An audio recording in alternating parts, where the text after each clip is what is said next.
भौतिक विज्ञान जो दूसरा पार्ट है गाउस के प्रमेय, उसका सबसे इंपॉर्टेंट डेरिवेशन ही यही है गाउस के प्रमेय। इसके कीवर्ड्स हम आपके सामने लाए हैं।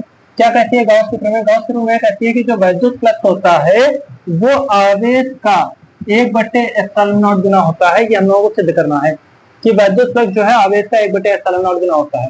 तो इसको करने के लिए सबसे पहले क्या करेंगे कि हम लोग जो पहले पढ़ चुके हैं वैद्युत फ्लक्स फाई बराबर क्या होता है, अभी हम लोग पढ़ चुके हैं EA cos थीटा। ठीक है, अब यहाँ पर E का मान रख देना है और ये डेरिवेशन सॉल्व हो जाएगी। कैसे? E का मान क्या होता है, पिछले लेसन में पढ़ चुके हैं सूत्र 1/4πε0 Q/r²। A की जगह पर क्षेत्रफल अवयव की बात हो रही है, dA ही रखेंगे।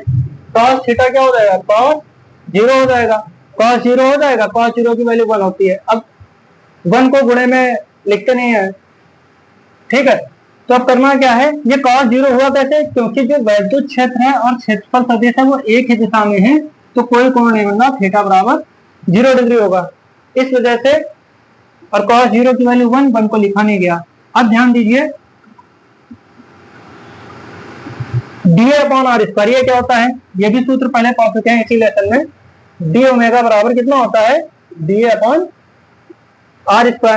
अब ध्यान दीजिए 1/4πε0, ये क्यों इसमें गुणा हो गया तो Q/4πε0 हो गया। अब बचा गया dA/r², इसकी जगह पर तो d ओमेगा आ जाएगा, तो क्या हो जाएगा Q/4πε0, इसकी जगह पर d ओमेगा। ठीक है, अब संपूर्ण फ्लक्स की बात हो रही है, क्योंकि फाई निकालना उन्होंने क्षेत्रफल अवयव के लिए निकाला है।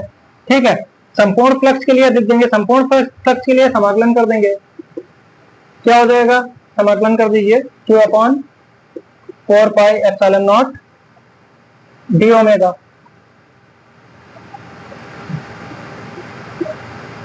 इसका समाकलन करेंगे पाई हो जाएगा। इसका समाकलन करेंगे तो एक Q/4πε0 ऐसे ही रहेगा और ये d ओमेगा, इसका समाकलन। ठीक है, तो अब क्या हो जाएगा, y बराबर Q/4πε0, इसका समाकलन करेंगे ओमेगा हो जाएगा। अब इसी लेसन में हम लोग पढ़ चुके हैं कि ओमेगा बराबर 4π, वो रख देंगे, तो बराबर Q/4πε0, ओमेगा की जगह क्या कर देंगे 4π कैंसिल हो गया, आ गया कितना Q/ε0। तो इस तरीके से सिद्ध हो जाएगा डेरिवेशन ये। बस यहाँ पे बस इतना समझना है कि सबसे पहले इसकी शुरुआत कहाँ से करनी है, गाउस के प्रमेय की शुरुआत कहाँ से करनी है, वैद्युत फ्लक्स से। क्षेत्रफल अवयव की है वैद्युत फ्लक्स, तो d फाई बराबर क्या होता है, EA cos थीटा। ठीक है, क्षेत्रफल अवयव की बात हो रही तो क्या हो जाएगा EDA cos थीटा। ठीक है, अब cos थीटा की वैल्यू 0 हो जाएगी, क्योंकि वैद्युत क्षेत्र और क्षेत्रफल सदिश है कि दिशा में, तो थीटा की वैल्यू 0 हो गई, तो cos 0 बराबर 1 होता है, वो लिखना नहीं है। अब हमने पढ़ा है, इसी लेसन में पढ़ा है शुरुआत में, d ओमेगा बराबर d/r²। तो ये जो d/r² है वहां पे क्या हो जाएगा, d ओमेगा हो जाएगा। अब जब इसका समाकलन करेंगे d ओमेगा तो क्या हो जाएगा, ओमेगा हो जाएगा। ओमेगा बराबर 4π, अब ये 4π और 4π कैंसिल हो गया, Q/ε0 आ गया, डेरिवेशन सिद्ध हो गया। तो इस डेरिवेशन करने के लिए 3 चीजें समझ लेनी है कि हम लोग शुरू कहां से करेंगे, क्षेत्रफल अवयव की है वैद्युत फ्लक्स, क्षेत्रफल अवयव से होकर गुजरने वाला वैद्युत फ्लक्स, उसका सूत्र लगाएंगे। उसके बाद E का मान रख देना है। E का मान रखने के बाद dA/r² की जगह क्या हो जाएगा, d ओमेगा। समाकलन करेंगे तो क्या हो जाएगा, ओमेगा हो जाएगा। ओमेगा की वैल्यू क्या होती है, 4π होती है। ये सारी चीजें इस लेसन में स्टार्टिंग में पढ़ी जा चुकी हैं। फुल डेरिवेशन हम आपको अगले वीडियो में देंगे।